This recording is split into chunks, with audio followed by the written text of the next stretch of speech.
آپ کہیں گے عورتوں کو اگر ہم گھر میں بٹھائیں تو ہماری اکانومی سفر کرے گی، آدھی ہماری جو ہے لیبر وہ کام نہیں کرے گی۔ میں نے کہا where there's a will there's a way۔ Cottage industry کا انتظام کرو، نمبر 1، گھروں میں بیٹھ کر کام کریں۔ دوسری جنگ عظیم کے دوران ایک بڑا علاقہ تھا دلی میں جس کا ہر گھر کارخانہ بنا ہوا تھا، کرخندار، یہ ایک قوم کا نام پڑ گیا، کرخندار۔ چھوٹی چھوٹی مشینیں لگی، کہیں بٹن بن رہے ہیں، کہیں بکسوئے بن رہے ہیں، کہیں نکریں سل رہی ہیں، کہیں پینٹیں سل رہی ہیں، کہیں جو ہے کرتے سل رہے ہیں، قمیضیں۔ صبح کے وقت ٹرک آیا، خام مال دے گیا، شام کو آیا، تیار مال لے گیا۔ عورت نہ گھر سے نکلی نہ باہر گئی، کچھ نہیں، اور کام کیا، کما لیا۔ کاٹیج انڈسٹری کا انتظام کرو۔ اسی طریقے سے ایسے یونٹ بناؤ انڈسٹریل جس میں عورتیں کام کریں، عورتیں سپروائز کریں، ورکنگ آورز کم رکھو تاکہ وہ اپنے گھر کا کام بھی کر سکے۔ کرو۔ عورتوں کے ہسپتال میں عورتیں مرد، عورتیں مریض، عورتیں ڈاکٹر، عورتیں مریض، عورتیں نرسز۔ مردوں کے ہسپتال میں فیمیل نرسز کا کیا کام ہے؟ کیا میل نرسز نہیں ہوتے؟ اور کیا آرمی کے اندر جو فارورڈ یونٹس ہوتے ہیں کہ جو جاتے ہیں محاذ کے اوپر، ان میں کوئی عورت نرس جاتی ہے؟ میل نرسز جاتے ہیں، حالانکہ سب سے زیادہ نرسنگ کی ضرورت وہاں ہوتی ہے۔ کسی کا بازو اڑ گیا ہے، کسی کی ٹانگ اڑ گئی ہے، کسی کے پیٹ میں آ کر کسی بم کا ٹکڑا جو ہے لگایا، تڑیاں باہر نکلی ہوئی ہیں، تو نرسنگ سب سے زیادہ وہاں ضروری ہے۔ وہاں تو فیمیل نرسز نہیں ہوتی، میل ہوتے۔ سیگریگیشن، سیگریگیشن، سیگریگیشن، یہ آگ اور پانی کا ملاپ درست نہیں ہے۔ تو بڑا سب سے بڑا پردہ تو یہ ہے۔ دوسرا پردہ، دوسرا قلعہ، گھر کی چار دیواری۔ وَقَرْنَ فِي بُيُوتِكُنَّ وَلَا تَبَرَّجْنَ تَبَرُّجَ الْجَاهِلِيَّةِ الْأُولَىٰ۔ قرار پکڑو اپنے گھروں میں، وقار کے ساتھ رہو، ٹھہری رہو اپنے گھروں میں، اور بند سمر کر باہر نہ نکلو جیسے کہ تم جاہلیت کے دور میں نکلتی تھی۔ اس کو ہمارے ماڈرن لوگ کہہ دیتے ہیں یہ تو صرف ازواج مطہرات کے لیے تھا، اس سے بڑی جہالت کوئی نہیں ہو سکتی۔ دیکھیے ایک نکتہ، یہ شاید پہلے کبھی آپ کے ذہن میں نہ آیا ہو، ازواج مطہرات سے خاص کیوں خطاب کیا گیا؟ اس کی وجہ ہے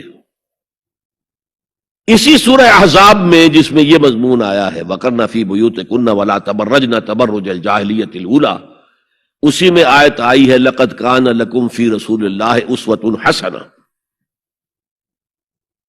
مسلمانوں تمہارے لیے اللہ کے رسول کی شخصیت کے اندر ایک نہایت عمدہ نمونہ ہے، اور یہ معجزہ ہے۔ مردوں کی ہر حیثیت کے لیے اسوہ ہے محمد صلی اللہ علیہ وسلم۔ امام کے لیے آپ کا اسوہ ہے کہ نہیں؟ مسجد نبوی کے امام تھے کہ نہیں؟ مبلغ کے لیے ہے کہ نہیں؟ سب سے بڑا کام تو آپ کا تبلیغی تھا۔ مزکی اور مربی کے لیے ہے کہ نہیں؟ باپ کے لیے ہے یا نہیں؟ شوہر کے لیے ہے یا نہیں؟ سپہ سالار کے لیے ہے یا نہیں؟ قاضی القضات کے لیے ہے یا نہیں؟ مرد کی ہر حیثیت کے لیے اسوہ ہے۔ آخر عورت کی نسوانی زندگی کے لیے تو حضور رسوا نہیں بن سکتے، یہ خلا ہے۔ مرد کے لیے کامل اسوہ، عورت کے لیے بھی اسوہ، لیکن اس کی خاص نسوانی زندگی کے لیے اسوہ نہیں۔ اس خلا کو پر کیا ازواج مطہرات سے۔ لستن کاحد من النساء، اے محمد کی بیوی تم عام عورتوں کے مانند نہیں ہو۔ پھر جو احکام دیے گئے ہیں وہ سب کے لیے ہیں، لیکن اس میں چیریٹی بگنز ایٹ ہوم، گھر سے شروع کرو۔ سب سے پہلے خواتین، حضور کی بیویاں جو ہے وہ مخاطب ہیں۔ اور اے مسلمانوں، اگر حضور کی بیویوں سے کوئی چیز مانگنی ہو تو حجاب کے پیچھے سے مانگو، رو در رو مت ہو۔ فَاسْأَلُوهُنَّ مِنْ وَرَاءِ حجاب، یہ دوسرا قلعہ ہو گیا۔ حافظ ناموس زن، مقصد کیا ہے؟ عورت کی عزت، عورت کی عصمت، عورت کی عفت کی حفاظت۔ تیسرا جسے ہم ستر کہتے ہیں، عورت گھر میں بھی ہے، گھر میں ہے، اور وہاں صرف محرم آئیں گے، نامحرم نہیں آئیں گے۔ محرموں کی اتنی لمبی لسٹ دی گئی ہے، اللہ نے کس لیے دی ہے؟ کیا قرآن مجید میں لفاظی ہے؟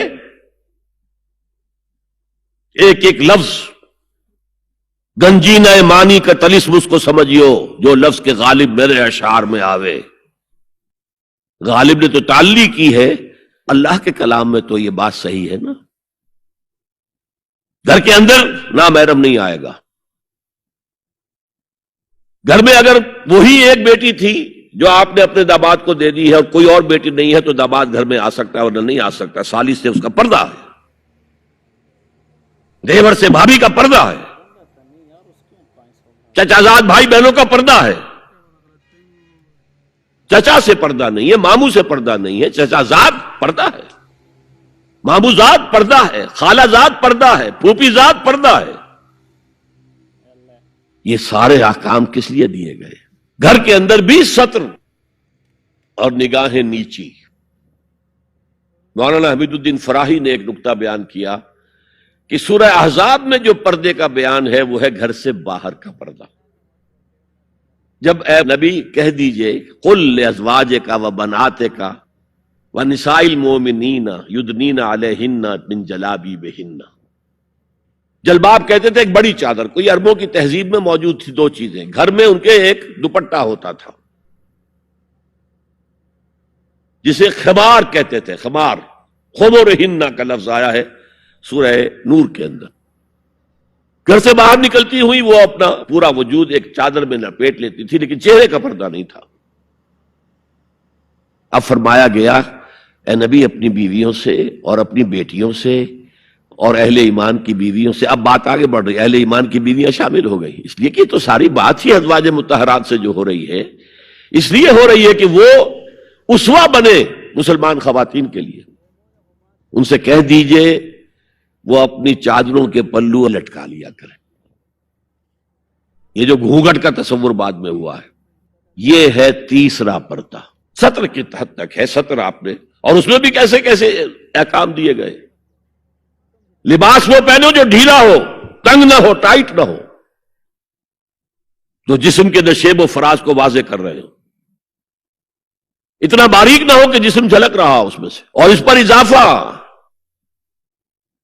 وَضْرِبْنَا بِخُمُرِهِنَّ عَلَى جُيُوبِهِنَّ. اپنے گریبانوں کے اوپر اپنی روڑنیوں کے، یہ خمار آ گیا جو اوڑھنی ہوتی ہے اس کے بکل مار لو تاکہ نسوانی حسن کا ایک بڑا حصہ ہے یہ چھاتی جو ہے اس کو اور ایک کور ایڈیشنل مل جائے. کرتا تو ہے ہی لیکن وَضْرِبْنَا بِخُمُرِهِنَّ، خمار کی جمع خمر. سورہ احزاب میں آیا جلابیب، جلباب کی جمع، وہ بڑی چادر جس میں لپٹ کر گھر سے نکلتی تھی. لیکن یہ کہ یہاں پر خمرہن، خمار کہتے ہیں اوڑھنی کو جو گھر میں بھی استعمال ہوتی ہے، تو وہ سر پر بھی ہو اور اس کا ایک بکل جو ہے تمہاری سینے پر بھی آ جائے، ایڈیشنل کورنگ. اس کے باوجود بھی نگاہیں نیچی رکھو. باپ کی نگاہ بھی نہ پڑے تمہارے نسوانی حسن پر، وہ بھی مرد ہے. بھائی کی نگاہ نہ پڑے. اہل ایمان تم بھی اپنی نگاہیں نیچی رکھو اور اہل ایمان عورتوں تم بھی اپنی نگاہیں نیچی رکھو. اور آج انسسٹ جو ہے، باپ کا بیٹی سے ملوث ہو جانا اور بیٹے سے ماں کا ملوث ہو جانا اور بہنوں اور بھائیوں کے درمیان، یہ اس قدر پھیل چکا ہے. امریکہ کے اندر وہاں سب سے مہنگے ڈاکٹر جو ہے وہ سائیکیٹرسٹ ہیں، سب سے مہنگی دوائیاں جو ہیں وہ دماغ امراضی کی ہیں. اور وہ سائیکیٹرسٹ کہتے ہیں کہ انسسٹ جو ہے، حرام رشتوں کے اندر جو ہے اگر زنا کا معاملہ ہو رہا ہو تو یہ سب سے بڑا سبب ہے دماغی امراض کا اس معاشرے کے اندر. فطرت کے خلاف جو کام ہوتا ہے، طبیعت یہ بات تو کرتی ہے نا، شوق تو ہوتا ہے، پھر دماغی توازن کھو بیٹھتے ہیں. یہ ہے 3 پردے ہیں مسلمان عورت کے، جس کو آج بالکل ختم کرنے پر مغرب تلا ہوا ہے. اس لیے کہ کسی بلی کی دم کٹ جائے تو وہ چاہے گی کہ